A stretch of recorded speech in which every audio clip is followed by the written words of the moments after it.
మనం వాడే social media apps అన్నీ ఉచితమే కదా అలాగని అందరం అనుకుంటాం. కానీ ఎప్పుడైనా ఒక్క క్షణం ఆగి ఆలోచించారా ఈ ఫ్రీ అనే ట్యాగ్ వెనుక అసలు మనం చెల్లిస్తున్న ధర ఏంటి అని? పదండి, ఈరోజు ఈ పెద్ద వ్యాపార నమూనా వెనుక ఉన్న అసలు నిజాన్ని బయటికి తీద్దాం. ఇలా ఎప్పుడైనా జరిగిందా? ఫ్రెండ్తో ఏదైనా ఒక కొత్త ఫోన్ గురించో వెకేషన్ గురించో మాట్లాడుకుంటారు. ఆ తర్వాత కొన్ని నిమిషాలకే ఫేస్బుక్ ఓపెన్ చేయగానే దానికి సంబంధించిన యాడ్ కనిపిస్తుంది. ఇది యాదృచ్ఛికమా, లేక మన ఫోన్లు మన మాటల్ని నిజంగానే వింటున్నాయా? ఈ మిస్టరీ ఏంటో చూద్దాం. ఒక్కసారి ఈ నెంబర్ చూడండి, $20 బిలియన్. ఇది ఏంటో తెలుసా? కేవలం ఫేస్బుక్ వాళ్ల డేటా సెంటర్లను నడపడానికి అయ్యే ఖర్చు. అంటే మన ఫోటోలు, వీడియోలు, మెసేజ్లు వీటన్నింటినీ భద్రపరచడానికి వాళ్ళు వేల కోట్లు ఖర్చు పెడుతున్నారన్నమాట. అంత ఖర్చు పెడుతూ మనకన్నీ ఉచితంగా ఎలా ఇవ్వగలుగుతున్నారు? మరి మనమెంత చెల్లిస్తున్నాం?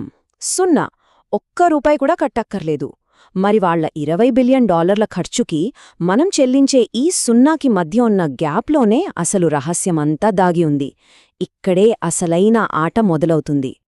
ఈ ఒక్క వాక్యం ఈ మొత్తం వ్యాపారాన్ని మన కళ్ల ముందుంచుతుంది. మీరు ఒక వస్తువుకి డబ్బులు చెల్లించట్లేదు అంటే మీరే ఆ వస్తువు. అవును, మీరు విన్నది నిజమే. ఈ సోషల్ మీడియా ప్లాట్ఫామ్లలో అమ్మబడుతున్న అసలైన వస్తువు మనమే. మన సమయం, మన శ్రద్ధ, మన ఇష్టాలు అన్నీ. సరే, ఇదంతా ఎలా జరుగుతుంది? ఈ కంపెనీలకి మన గురించి ఇంత పక్కాగా ఎలా తెలిసిపోతుంది? అంతా మన డిజిటల్ ఫుట్ ప్రింట్తోనే మొదలవుతుంది. అంటే మనం ఇంటర్నెట్లో తిరిగేటప్పుడు వదిలిపెట్టే మన అడుగుజాడలతో అన్నమాట. ఏదైనా కొత్త యాప్ ఇన్స్టాల్ చేసేటప్పుడు I agree to the terms and conditions అని ఒక చిన్న బాక్స్ ఉంటుంది కదా, అందులో టిక్ పెడతాం. గుర్తుందా? ఆ క్షణంలో మనం ఒక లీగల్ కాంట్రాక్ట్ మీద సంతకం చేస్తున్నామని మనలో ఎంతమందికి తెలుసు? ఆ డాక్యుమెంట్లు ఎప్పుడూ అంత పొడవుగా, చదవడానికి బోర్ కొట్టేలా ఎందుకుంటాయో ఎప్పుడైనా ఆలోచించారా? సింపుల్, మనం వాటిని చదవకూడదనే వాళ్ళు అలా డిజైన్ చేస్తారు. మనం కేవలం మన పేరు, ఈమెయిల్ ఇస్తున్నామనే భ్రమలో ఉంటాం. కానీ నిజానికి వాళ్ళు ప్రతి విషయాన్ని రికార్డ్ చేస్తున్నారు. మనం దేనికి లైక్ కొడుతున్నాం, ఎవరితో మాట్లాడుతున్నాం, ఒక పోస్ట్ మీద ఎంతసేపు ఆగుతున్నాం, చివరికి మనం తీసే ఫోటోలలో దాగి ఉన్న లొకేషన్ సమాచారాన్ని కూడా వాళ్ళు తీసుకుంటున్నారు. ఈ ట్రాకింగ్ కేవలం ఆ ఒక్క యాప్తో ఆగిపోదు. మనం ఇంటర్నెట్లో ఎక్కడికి వెళ్ళినా ఈ కుకీస్ అనే చిన్న గూఢచారులు మనల్ని నీడలా వెంటాడుతూనే ఉంటాయి. అందుకే అమెజాన్లో ఒక వస్తువు చూస్తే ఆ తర్వాత మనం ఏ న్యూస్ వెబ్సైట్ ఓపెన్ చేసినా, యూట్యూబ్ చూసినా ప్రతిచోట అదే వస్తువుకి సంబంధించిన క్యాట్స్ మనల్ని వెంబడిస్తాయి. వీళ్ళ నెట్వర్క్ అంత పెద్దది. ఈ డేటా సేకరణ ఎంత తీవ్రంగా ఉంటుందో అర్థం చేసుకోవడానికి జూడా అనే అమ్మాయి కథ వినాలి. బ్రేకప్ తర్వాత తను టిండర్ యాప్ వాడటం మొదలుపెట్టింది. ఒకరోజు సరదాగా యూరోపియన్ డేటా ప్రొటెక్షన్ చట్టాల ప్రకారం టిండర్ను తన దగ్గరున్న డేటా అంతా పంపమని అడిగింది. కాని వాళ్ళు పంపిన రిపోర్ట్ చూసి ఆమెకు మైండ్ బ్లాక్ అయింది. నెలల తరబడి ఎదురుచూసిన తరువాత టిండర్ ఆమెకు ఒక రిపోర్ట్ పంపింది. అది ఎంత పెద్దదో ఊహించగలరా? ఏకంగా 800 పేజీలు. కేవలం కొన్ని వారాలు యాప్ వాడినందుకే 800 పేజీల సమాచారం. అసలంత డేటాలో ఏముంటుంది? ఆ 800 పేజీలలో జూడాకి సంబంధించిన ప్రతి రహస్యముంది. ఆమెకు ఎలాంటి అబ్బాయిలు నచ్చుతారు, తనకు ఎప్పుడు ఒంటరిగా అనిపిస్తుంది, ఏ టైంలో మెసేజ్లకు త్వరగా రిప్లై ఇస్తుంది, ఆమె ఇష్టమైన పాటలు, అన్నీ, అక్షరాల అన్నీ. ఒక్కసారి ఆలోచించండి, మన గురించి మనకంటే ఎక్కువగా ఇంకొకరికి తెలిసినప్పుడు వాళ్ళు మనల్ని ఎంత సులభంగా మ్యానిపులేట్ చేయగలరు? అయితే ఈ డేటా అంతా కేవలం మనకి యాడ్స్ చూపించడానికే కాదు. దాని వెనుక ఇంకా పెద్ద లక్ష్యముంది. అదే మనల్ని ఆ యాప్స్కు బానిసలుగా మార్చడం, మన దృష్టిని పూర్తిగా బంధించి ఉంచడం. నెట్ఫ్లిక్స్ సీఈఓ ఒకసారి అన్నారు, మా పోటీ డిజ్నీతోనో యూట్యూబ్తోనో కాదు, మా అసలైన పోటీ నిద్రతో అని. ఈ వాక్యం వాళ్ల ఉద్దేశాన్ని స్పష్టంగా చెబుతుంది. ఈ కంపెనీలు మన సమయం కోసం పోటీపడుతున్నాయి. మన నిద్రతో, మన కుటుంబంతో, మన పనితో, ప్రతీదానితో పోటీపడుతున్నాయి. ఇదంతా అనుకోకుండా జరిగేది కాదు. దీని వెనక వేలాది మంది అటెన్షన్ ఇంజనీర్స్ ఉంటారు. మనల్ని బానిసలుగా మార్చడమే వాళ్ళ పని. మనం కిందకి స్క్రోల్ చేస్తుంటే ఎప్పటికీ కంటెంట్ ఆగకపోవడం, ఆ ఎర్ర నోటిఫికేషన్ డాట్స్, ఇవన్నీ క్యాసినోలో స్లాట్ మెషిన్లా పనిచేస్తాయి. ప్రతిసారి మన మెదడికి ఒక చిన్న ఆనందాన్నిచ్చి మళ్ళీ మళ్ళీ యాప్ ఓపెన్ చేసేలా చేస్తాయి. ఒకసారి ఆలోచించండి, సిలికన్ వ్యాలీలో కూర్చున్న ఓ 100 మంది వ్యక్తులు ప్రపంచవ్యాప్తంగా ఉన్న 100 కోట్ల మంది ప్రజలు తమ సమయాన్ని ఎలా గడపాలో, ఏమి ఆలోచించాలో, ఏమి గుర్తుపెట్టుకోవాలో నిర్ణయిస్తున్నారు. మన దృష్టి మీద మనకే కంట్రోల్ లేనప్పుడు మనల్ని మనం నిజంగా స్వేచ్ఛగా ఉన్నామని చెప్పుకోగలమా?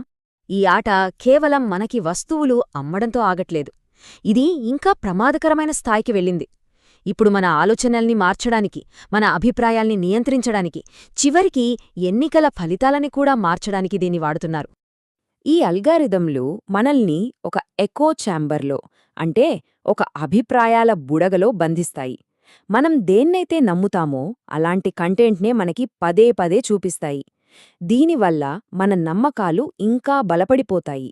ఎదుటివారి వాదన వినే ఓపిక కూడా మనకుండదు. సమాజం రెండుగా చీలిపోవడానికి ఇది కూడా ఒక ముఖ్య కారణం. ఇది కేవలం ఊహాజనితం కాదు. కేంబ్రిడ్జ్ అనలిటికా కుంభకోణం దీనికి అతిపెద్ద ఉదాహరణ. కొన్ని కోట్ల మంది ఫేస్బుక్ యూజర్ల డేటాను దొంగిలించి వాళ్ల సైకలాజికల్ ప్రొఫైల్స్ తయారుచేసి వాళ్లని టార్గెట్ చేస్తూ అమెరికా ఎన్నికల ఫలితాలను ప్రభావితం చేయడానికి ప్రయత్నించారు. ఇది రాజకీయాలను ఎంతలా తారుమారు చేయగలదో చెప్పడానికి ఒక భయంకరమైన ఉదాహరణ. కొన్నిసార్లు దీని పర్యవసానాలు చాలా దారుణంగా, ప్రాణాలను బలితీసుకునేలా ఉంటాయి. మయన్మార్లో జరిగిందదే. ఫేస్బుక్ అల్గారిథం ఎక్కువ లైక్స్, కామెంట్స్ వస్తున్నాయని చెప్పి విద్వేషాన్ని రెచ్చగొట్టే పోస్టులని ఇంకా ఎక్కువ మందికి చూపించింది. ఆ ఆన్లైన్ విద్వేషం కాస్త నిజజీవితంలో భయంకరమైన హింసకు, అల్లర్లకు దారితీసింది. డబ్బు కోసం మానవత్వాన్ని పక్కన పెడితే ఏం జరుగుతుందో చెప్పడానికి ఇదొక చేదు నిజం. టిక్టాక్ ఉదాహరణ తీసుకుంటే ఈ వ్యత్యాసం ఇంకా స్పష్టంగా కనిపిస్తుంది. చైనాలో 14 ఏళ్లలోపు పిల్లలకు సైన్స్ ప్రయోగాలు, మ్యూజియం టూర్స్ లాంటి విద్యా సంబంధిత వీడియోలను చూపిస్తారు. అంతేకాదు, రోజుకు 40 నిమిషాలు మాత్రమే యాప్ వాడగలరు. అదే సమయంలో ప్రపంచంలోని మిగతా పిల్లలకు మాత్రం అంతులేని, వ్యసనపరుడైన, అర్థంపర్థం లేని కంటెంట్ను అందిస్తున్నారు. ఫలితం? చైనాలో పిల్లలు ఆస్ట్రోనాట్స్ అవ్వాలని కలలు కంటుంటే, మిగతా ప్రపంచంలో పిల్లలు ఇన్ఫ్లుయెన్సర్స్ అవ్వాలని కలలు కంటున్నారు. ఒక తరాన్నే ఇది మలుపు తిప్పుతోంది. ఇదంతా విన్న తర్వాత చాలా నిరాశగా అనిపించవచ్చు. సరే, మరి ఈ ప్రమాదకరమైన ఉచ్చు నుండి బయటపడే మార్గమేమైనా ఉందా? మనమేం చేయగలం? యాప్స్ డిలీట్ చేసేయండి, ఫోన్ పక్కన పెట్టేయండి అని చెప్పడం చాలా సులభం. కాని ఈరోజు మన జీవితం, మన పని, మన చదువు, మన సంబంధాలు అన్నీ ఆన్లైన్తో ముడిపడి ఉన్నాయి. కాబట్టి కేవలం వ్యక్తిగత మార్పులు మాత్రమే సరిపోవు. ఇది ఒక వ్యవస్థాగత సమస్య. కాబట్టి దీనికి వ్యవస్థాగత పరిష్కారాలే కావాలి. ప్రజలుగా మనమందరం మేలుకొని మన డేటాను, మన ప్రైవసీని కాపాడటానికి ప్రభుత్వాలు బలమైన చట్టాలను తీసుకువచ్చేలా ఒత్తిడి తీసుకురావాలి. ఈ పెద్ద టెక్ కంపెనీలను జవాబుదారీగా ఉంచాలి. చివరిగా మిమ్మల్ని ఒక ప్రశ్నతో వదిలేస్తున్నాను. మన శ్రద్ధ, మన ఏకాగ్రత ఈ రోజు ప్రపంచంలో ఇదే అత్యంత విలువైన వనరు.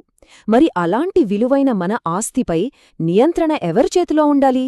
కొన్ని పెద్ద కంపెనీల చేతిలోనా, లేక మన చేతిలోనా? ఈ నిర్ణయం మన భవిష్యత్తును నిర్దేశిస్తుంది.